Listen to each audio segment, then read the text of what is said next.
88 दिन बाद पटना हाईकोर्ट ने बिहार के जातिगत सर्वे पर से रोक हटा लिया है। चीफ जस्टिस के विनोद चंद्रन और जस्टिस पार्थ सारथी के बेंच ने एक लाइन का जजमेंट दिया है। 4 मई को हाईकोर्ट ने 5 याचिकाओं पर सुनवाई करते हुए सर्वे पर अंतरिम रोक लगाया था। बिहार सरकार ने पटना हाईकोर्ट के फैसले का स्वागत भी किया है। नीतीश सरकार के वित्त मंत्री विजय चौधरी ने इस पर कहा कि हाईकोर्ट ने बिहार सरकार की दलील और सरकार की नीति को उचित माना है और चौधरी के मुताबिक जल्द ही सर्वे का काम पूरा भी कर लिया जाएगा। बिहार जातिगत सर्वे के मामले में पटना हाईकोर्ट में कुल 7 बार सुनवाई हुई। पहली 2 सुनवाई के बाद हाईकोर्ट ने अंतरिम आदेश दिया था। इसके बाद 5 बार और सुनवाई हुई, जिसमें कि याचिकाकर्ताओं को 3 दिन और सरकार को 2 दिन पक्ष रखने का मौका मिला। हाईकोर्ट ने याचिकाकर्ताओं के सभी दलीलों को सिरे से खारिज कर दिया। हालांकि याचिकाकर्ता के वकील दिनू यादव ने हाईकोर्ट के फैसले को सुप्रीम कोर्ट में चुनौती देने की बात भी कही है। 4 मई को पटना हाईकोर्ट ने 6 याचिकाओं पर फैसला देते हुए जातिगत सर्वे पर अंतरिम रोक लगा दिया था। हाईकोर्ट ने कहा था कि बिहार सरकार सर्वे के सभी डेटा को सुरक्षित रखे। दरअसल याचिकाकर्ताओं का कहना था कि सुनवाई के बीच सर्वे का काम अगर जारी रहता है तो इसका नकारात्मक असर पड़ सकता है। हाईकोर्ट के अंतरिम आदेश को बिहार सरकार ने सुप्रीम कोर्ट में चुनौती दी थी और सरकार का कहना था कि अंतरिम के नाम पर हाईकोर्ट ने अंतिम फैसला दे दिया है। हालांकि सुप्रीम कोर्ट ने बिहार सरकार को हाईकोर्ट जाने के लिए कहा था। देखिए, कुछ ऐसी दलीलें हैं जिसके माध्यम से ये समझ सकते हैं कि आखिर स्टे हटने का मुख्य वजह क्या था। पहला कि बिहार सरकार की ओर से पटना हाईकोर्ट में एडवोकेट जनरल पीके शाही ने पक्ष रखा। शाही ने कहा कि जाति समाज की सच्चाई है। सभी धर्मों में जातियों का विभाजन किया गया है।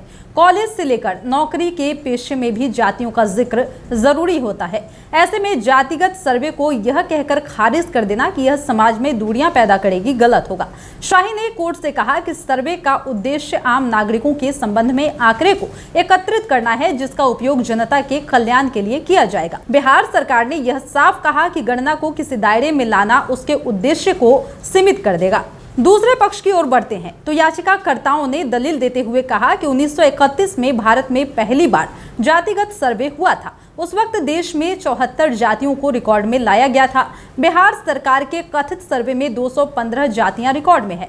सरकार भले इसे सर्वे बता रही हो, लेकिन सर्वे का जो फॉर्मेट है वो जनगणना का है। इससे व्यक्तिगत पहचान उजागर होगी और निजता का उल्लंघन लोगों के लिए खतरा भी बन जाएगा। किसी के व्यक्तिगत पहचान को निजी लाभ या हानि के लिए उपयोग किया जा सकता है। बिहार सरकार ने इसका पुरजोर विरोध किया। सरकार ने कहा कि हम जो डेटा लोगों से ले रहे हैं वो सब पब्लिक डोमेन में पहले से है। शाही के मुताबिक अभी तक किसी ने निजता का उल्लंघन की शिकायत नहीं की। उन्होंने कहा कि लोगों से जबरदस्ती हम जानकारी नहीं ले रहे। शाही ने सर्वे के फॉर्मेट का भी जिक्र किया। उन्होंने कहा कि हमने 17 सवाल लोगों से पूछे हैं जो निजता के दायरे से बाहर नहीं है। अब बता दें कि कोर्ट में पीके शाही ने दलील देते हुए कहा था कि सर्वे कराना राज्य का अधिकार है। सुप्रीम कोर्ट भी कई आदेश में ये कह चुका है। पीके शाही ने कहा कि सर्वे का 80% काम पूरा कर लिया गया है। अब तक जो भी जानकारी लोगों से ली गई वो सभी सर्वे का हिस्सा है। शाही ने कोर्ट में बताया कि हम इस सर्वे में आर्थिक जानकारी भी ले रहे हैं, जिससे कि लोगों के लिए योजनाएं भी बनाई जा सके। शाही ने कहा कि सर्वे कराने को लेकर केंद्र की ओर से अब तक कोई भी आपत्ति दर्ज नहीं कराई गई है। ऐसे में उसके अधिकार का हनन कैसे हो सकता है। बिहार सरकार ने सर्वे को लेकर पटना हाई कोर्ट में एक हलफनामा भी दाखिल किया।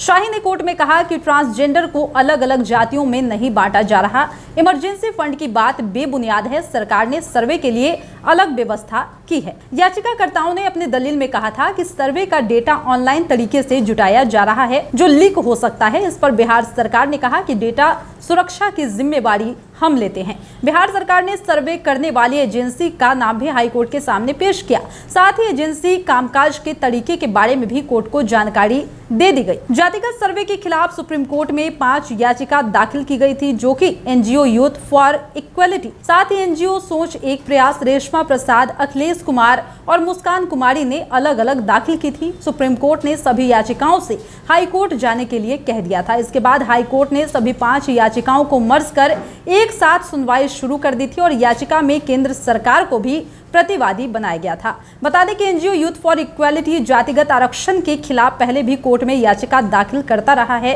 वहीं एनजीओ सोच एक प्रयास दिल्ली का स्वयंसेवी संगठन है। एक याचिकाकर्ता रेशमा प्रसाद ट्रांसजेंडर हैं और जातिगत के बजाय लिंग आधारित गणना की मांग कर रही है।